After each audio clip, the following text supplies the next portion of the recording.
야고보서 3장. 오늘 함께 묵상할 주제가 위로부터 난 지혜, 위로부터 내려오는 지혜. 우리 17절 말씀 함께 읽습니다.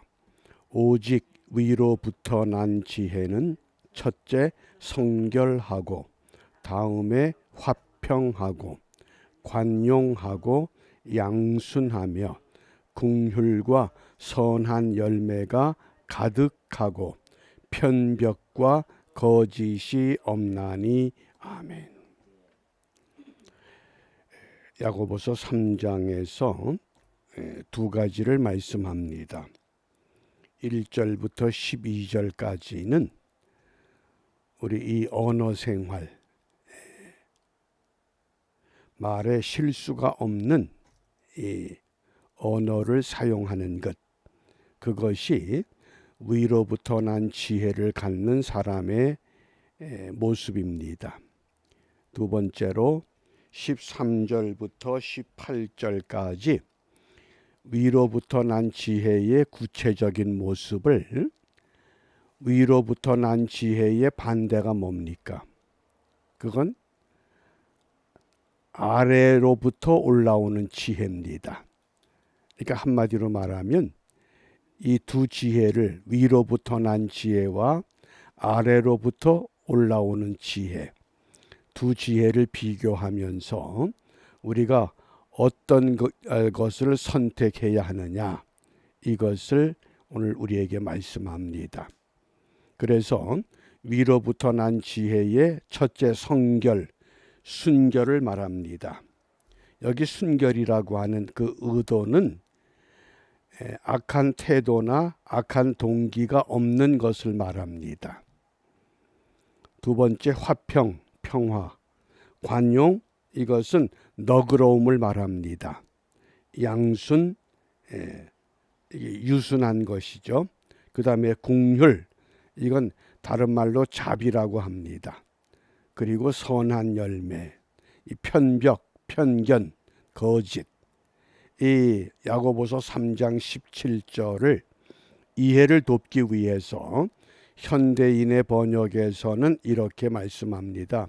그러나 하늘에서 온 지혜는 첫째 순결하고, 다음에는 평화를 사랑하고, 너그럽고, 양순하고, 자비와 선한 열매가 가득하고, 편견과 위선이 없습니다. 그러면 위로부터 난 지혜의 반대는 아래로부터 나는 지혜입니다.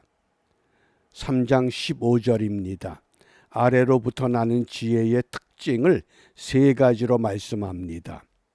현대인의 번역에서 이런 지혜는, 이 아래에서부터 오는 지혜는 하늘에서 온 것이 아니다. 그래서 첫 번째 세상적이다. 이거를 땅에 속한 것이고 또는 세속적이다. 이렇게 해석합니다. 두 번째는 정욕적이다. 육신에 속한 것, 동물적인 감각, 동물적인 쾌락을 즐거워하는 것, 이게 정욕적입니다. 세 번째, 마귀의 것이다. 그래서 이 악마에게 속한 것이다. 이 악마적이라고 하는 것, 사탄적이라고 하는 건 뭡니까? 에덴 동산에서 아담과 하와를 유혹했던 사탄의 정체는 피조물인 인간을 하나님과 동등하게 올리려는 것, 그게 마귀의 짓입니다. 아래로부터 나는 지혜는 이렇게 세상적이고 정욕적이고 마귀적이라고 하는 겁니다.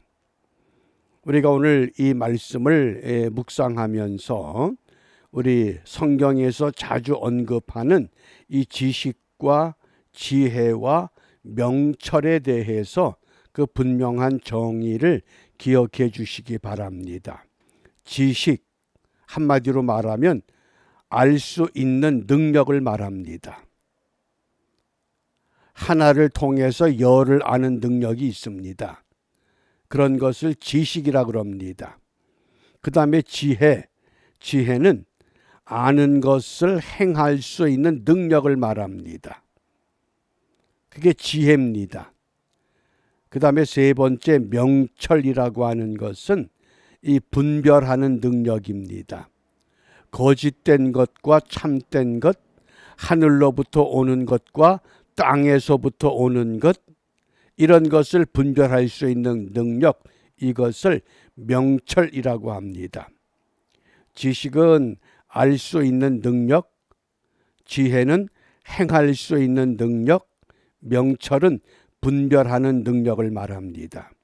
그러면 오늘 이 하늘로부터 오는 지혜, 하늘로부터 온다 그럴 때에 하늘로부터 오는 의미를 우리가 성경적으로 한번 함께 살펴보겠습니다. 하늘로부터 온다, 위에서부터 온다. 우리 요한복음 3장 3절 말씀에 예수께서 대답하여 가라사대 진실로 진실로 내게 이르노니 사람이 거듭나지 아니하면 하나님 나라를 볼 수 없느니라. 거기 우리 한글 개역 성경에 거듭나지라는 단어 앞에 아라비아 숫자 2자가 써 있는 성경이 있습니다. 그 2자를 난 외에서 위에서 이렇게 풀이합니다. 거듭난다고 하는 것은 바꾸어 말하면 위에서부터 난다 그런 뜻입니다.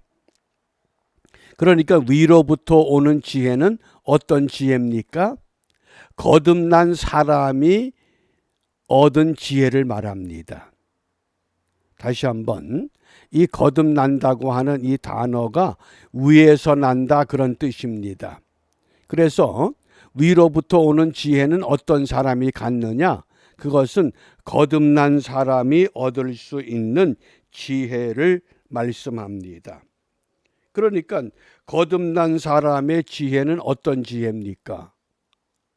우리 마태복음 10장 16절에 보면 예수님께서 제자들에게 참 이해하기 어려운 말씀을 합니다.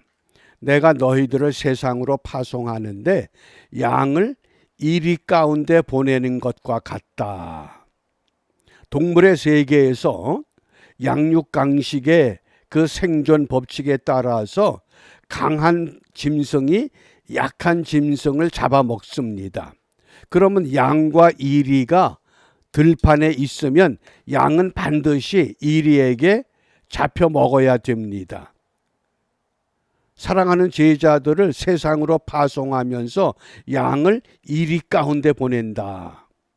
그런데 그 다음에 단서가 있습니다. 세상을 힘으로 살아가는 것이 아니라 두 가지를 말씀합니다. 첫 번째는 뱀같이 지혜로워라. 뱀 같은 지혜, 비둘기 같은 순결을 강조하셨습니다. 그러니까 거듭난 사람이 내가 거듭났기 때문에 이 세상을 살아갈 때에 세상을 살아가는 새로운 방법이 터득되는 것이 아니라 지혜와 순결을 갖고 나갈 수 있다고 하는 것을 말씀합니다. 그러면 뱀의 지혜가 무엇인가? 제가 그 군 생활할 때에 아주 유명한 땅꾼이 저희 부대에 사병으로 전입을 왔습니다. 근데 그 사병한테 들은 이야기입니다. 아주 소문난 땅꾼입니다. 한날은 그 아주 독이 강한 살모사, 까치독사라고 하는 뱀을 잡아가지고 와서는 이렇게 제안합니다. 한 손으로 뱀의 머리를 잡고 한 손으로 뱀의 꼬리를 잡으세요. 좀 겁이 나지만은 그렇게 잡았습니다. 그러자 이 뱀이 자기가 잡혔다는 것을 알고는 이 신축성이 있기 때문에 자기 몸을 이렇게 늘립니다. 그러니까 어떡합니까? 손이 자동적으로 그 늘어나는 대로 따라갑니다. 그러다가 최대로 자기 몸을 늘린 다음에 갑자기 수축해 버리니까 손에서 빠져나가는 겁니다. 제가 그때 실제적으로 뱀의 지혜를 터득했습니다. 아, 이게 뱀의 지혜구나. 아담과 하와를 찾아와서 너 하나님과 같아질 수 있어. 그럴 때 뱀의 지혜가 있으면 그 유혹에서 벗어날 수 있는 것, 그게 지혜입니다. 그 다음에 비둘기의 순결이라고 그랬습니다. 그 조류학자가 그런 이야기를 한번 합니다. 옛날에 그 비둘기들이 순결을 무엇이라고 했느냐? 비둘기는 군지평 조류입니다. 많이들 모여서 삽니다.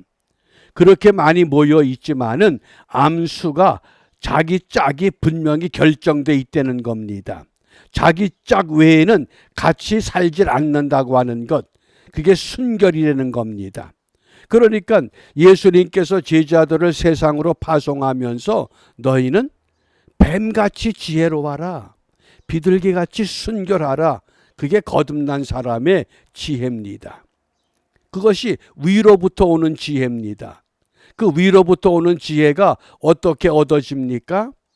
예수님께서 십자가에 못 박혀 죽으셨을 때 어떤 현상이 나타났습니까? 성소의 휘장이 위에서부터 아래로 찢어졌다 그랬습니다. 성소의 휘장이 찢어졌다고 하는 것은 성소에서 지성소로 들어가는 길이 열렸다고 하는 뜻입니다. 지성소는 가장 거룩한 곳입니다. 신령한 곳입니다.